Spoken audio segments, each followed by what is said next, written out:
Merhaba arkadaşlar, ben Çağrı. Yepyeni bir King Shot videosuyla tekrardan sizlerleyiz. Bugünkü videomuzda yeni gelen sezon 5 kahramanlarını detaylı bir şekilde sizlere anlatacağım. Özellikle para yatırmayan, düşük yatırımlı oyuncular bu gende S5'te hangi kahramanları almaları gerekiyor? Size detaylı bir şekilde bunu anlatmaya çalışacağım. Henüz kanalıma abone değilseniz kanala abone olarak, videolara beğeni ve yorum atarak bana destek olabilirsiniz. Arkadaşlar biraz hasta olduğum için sesim kötü olabilir. Bir de önceki videolarıma gelen yorumla alakalı ufak bir açıklama yapmak istiyorum. Videoları ben kendi ana dilimde Türkçe olarak çekiyorum. Videoya 12-13 tane farklı altyazı ekliyorum ve YouTube yapay zeka ile kendisi İngilizce dublaj ekliyor. O İngilizce dublaj hissini anladığım kadarıyla beğenmiyorsunuz ama bu benim elimde olan bir seçenek değil maalesef. Onu YouTube otomatik olarak ekliyor. İsterseniz benim kendi dilimde İngilizce altyazı ile de videoyu izleyebilirsiniz. Şimdiden rahatsız olan arkadaşlardan özür dilerim. Şimdi videoya geçecek olursak S5 oyuna S5 kahramanlar arkadaşlar ortalama oyunun 280. gününe doğru gelir. İlk kahramanımız piyademiz Longfei'yi. Bu kahraman rulet kahramandır arkadaşlar. Ruletten sandıkları çevirerek elmaslarınızı kullanarak elde edebilirsiniz ve yeteri kadar çevirirseniz 5 yıldız yapabilirsiniz. Bunu 5 yıldız yaptığınızda aldığınız istatistikler burada. Bizim için önemli olan şey bunun yetenekleri arenada ve savaşlarda güçlü mü, zayıf mı ve bunu hangi oyuncular almaları gerekiyor. Hızlıca gelen 3 tane kahramanın yeteneklerini inceleyeceğim. Daha sonrasında geçmişe dönük işte S2, S3, S4'te elinizde bu kahramanlar varsa bunu alın ya da bunu almayın diye kendi tecrübelerimle size tavsiyede bulunacağım. Umarım videolar işinize yarıyordur. Tekrardan kanala abone olursanız çok sevinirim. Şimdi arkadaşlar ilk başta arena yeteneklerinize baktığımızda Longpay'in arena yeteneklerini ben çok beğenmedim. Arenada biz piyadeden her zaman savunma yapmasını, önde çok daha fazla durmasını bekleriz ki arka taraftaki okçular ve süvariler daha fazla hasar vursunlar. Longpay arenada biraz kötü bir kahraman. Hemen savaş yeteneklerine yani bizim için asıl değerli olan 3 tane yeteneğine bakıyoruz. İlk yeteneğimiz arkadaşlar şans eseri %40 ihtimal eğer çalışırsa aldığımız hasarı %50 düşürüyor. Tetiklenirse güzel, tetiklenilmezse maalesef kötü. İkinci olarak baktığımızda burada savunma artışı direkt sabit %25 veriyor. Bu diğer oyunla kıyasladığımızda White Hat Survival'da daha farklıydı yeteneği ve çok kötüydü. Buraya biraz daha düzelterek güzel bir şekilde net artış olarak getirmişler. Ben bunu sevdim. Bu yetenek güzel. Üçüncü yeteneğimize geldiğimizde ise %25 şansla %200 hasar verme şansı. Tetiklenirse gerçekten güzel bir yetenek. Genel olarak baktığımızda çok başarılı, çok iyi bir piyade değil maalesef. Ama elmas da elde edebildiğimiz için çoğu kişinin tercih ve seçimi bu kahramandan yönü olacaktır. Hemen şöyle özel silahına bakalım. Longfei'nin özel silahına baktığımızda savunma yaparken arkadaşlar %15 atak veriyor. Yani siz bu kahramanın özel silahını yükselttiğinizde bir tane kalede, şatoda, tesiste ya da kendi şehrinizde savunmadaysa eğer silah maksimumdaysa %15 çarpan olarak atak alacaksınız yani saldırı alacaksınız. Hemen ikinci kahramanımız, okçu kahramanımıza geliyoruz. Bunu kahraman salonundan elmasla ya da paket alarak elde edebilirsiniz. Vivian. Hemen yeteneklerine geldiğimizde arena canavarı diyebilirim. Arenada inanılmaz iyi bir kahraman arkadaşlar. Alan hasarı, aynı zamanda buradaki yüksek hasarları gerçekten çok çok değerli bizim için. Arenayı yok eden kahramanlardan birisi Vivian olacak. Hemen sağ taraftaki 3 yeteneğine baktığımızda düşmanın aldığı hasarı net bir şekilde %25 arttırması okçu için gerçekten çok güzel bir yetenek. İkinci yeteneğimize geldiğimizde %100 ekstra hasar vurduruyor ama her 4 saldırıdan sonra tüm birliklerin ve hedefin aldığı bir sonraki saldırı için de ekstra %15 rakibin aldığı hasarı arttırıyor arkadaşlar. Kötü bir yetenek değil. Her türlü savaşlarda işimize yarayacak bir yetenek. Üçüncü yeteneğimize geldiğimizde ise her 4 saldırının bir sonraki saldırısında tüm düşmanlara %60 ek hasar veriyor.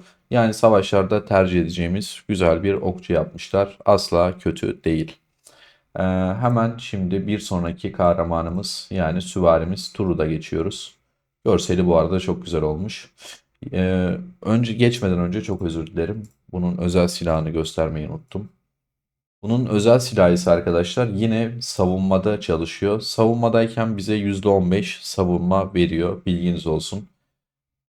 Üçüncü olarak da şimdi inceleyeceğim kahramanımız yani süvarimizin özel silahı ise rally açanlarda, eğer rally açtıysanız ve bu kahraman 3 kahramandan bir tanesi ise özel silahını da yükselttiyseniz son seviyede %15 öldürücülük veriyor. Bunun silahı bayağı değerli.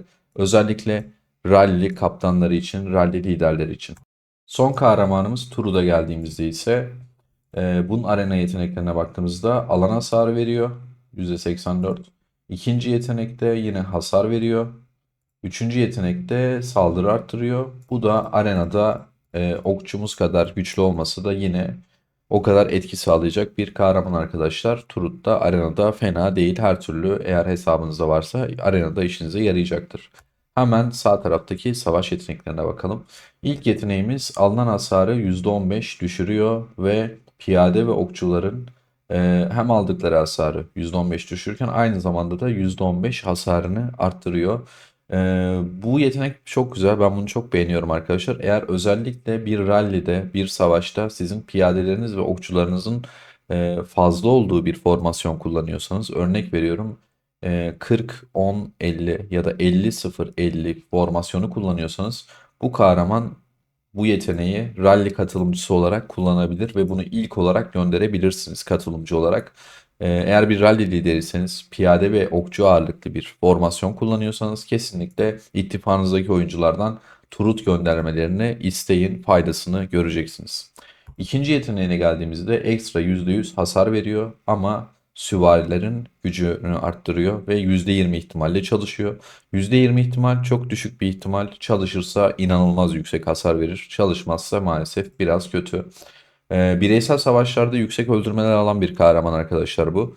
Onun dışında dediğim gibi yeteneklerin tetiklenmesi çok değerli. Üçüncü yeteneğimize geldiğimizde ise yine süvarilerin yaptığı her 4 saldırıda tüm birliklerin verdiği hasarı %25 ve alınan hasarı da 2 tur boyunca %25 azaltıyor.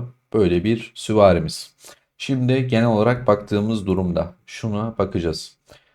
Düşük yatırımlı oyuncular S2'de ne almışlardı? Zoe almışlardı.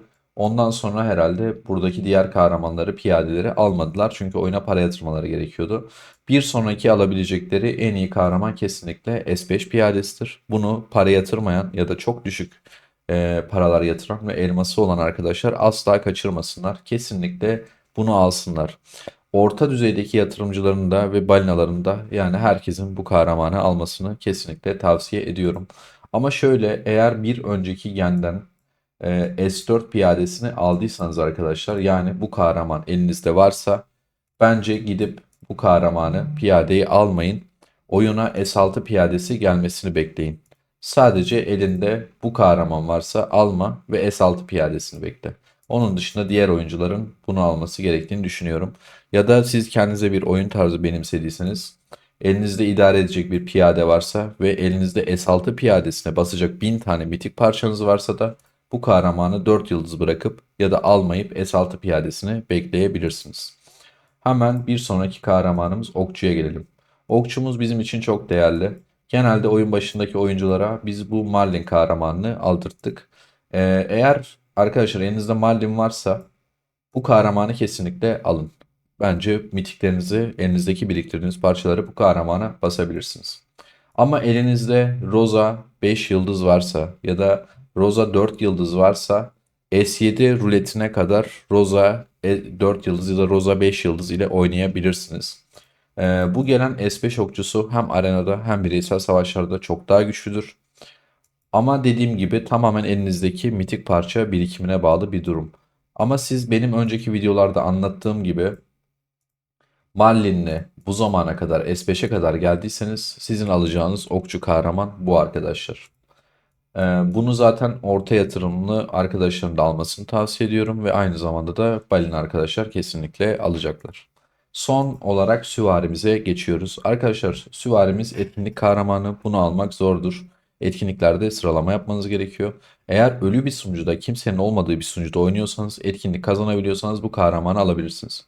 Onun dışında ben düşük yatırımlı ya da para yatırmayan arkadaşların bu kahraman için çabalamasını istemiyorum. Bence bu kahramanı almayın. Çünkü bir 90 gün sonra S6 geldiğinde yeni süvari rulete gelecek arkadaşlar. Yani bu kahramanı alırsanız bir sonraki genin süvarisini alamazsınız ve onu sadece elmaslarla elde edebileceksiniz. Sadece elmaslarla bir kahraman alabilmek varken bence bir önceki genden bunu almak çok mantıklı değil. Bunu sadece balina arkadaşlar almak zorunda. Hatta rally açan oyuncular varsa, o güçlü olduklarını düşünüyorlarsa bu kahramanı almaları gerekiyor. Ama sadece katılımcı olarak düşük yatırımlı bir oyuncuysanız bu kahramandan uzak durun. Bu kahramanı almanıza gerek yok. Ee, Buradaki kahramanlarda doğru ya da yanlış denilebilecek çok fazla şey var arkadaşlar aslında. Herkesin oyun tarzı farklıdır. Herkesin hesabındaki elmas ve mitik parça birikimi başkadır. O yüzden kişiye özel bunları söylemem gerekiyor. O yüzden herkese açık şekilde hangi kahramanın ne işe yaradığını ve önceki genlerde elinizde neler olup olmadığına göre size bir kahraman dizilimi yaptım. Umarım bu video işinize yarar ve yanlış kahramanları basıp hatalar yapıp elinizdeki malzemeleri boşa harcamazsınız. Videoyu yararlı bulduysanız sunucunuzda paylaşırsanız çok sevinirim arkadaşlar. Kendinize çok çok iyi bakın. Yeni videolarda görüşmek üzere. Sağlıcakla kalın.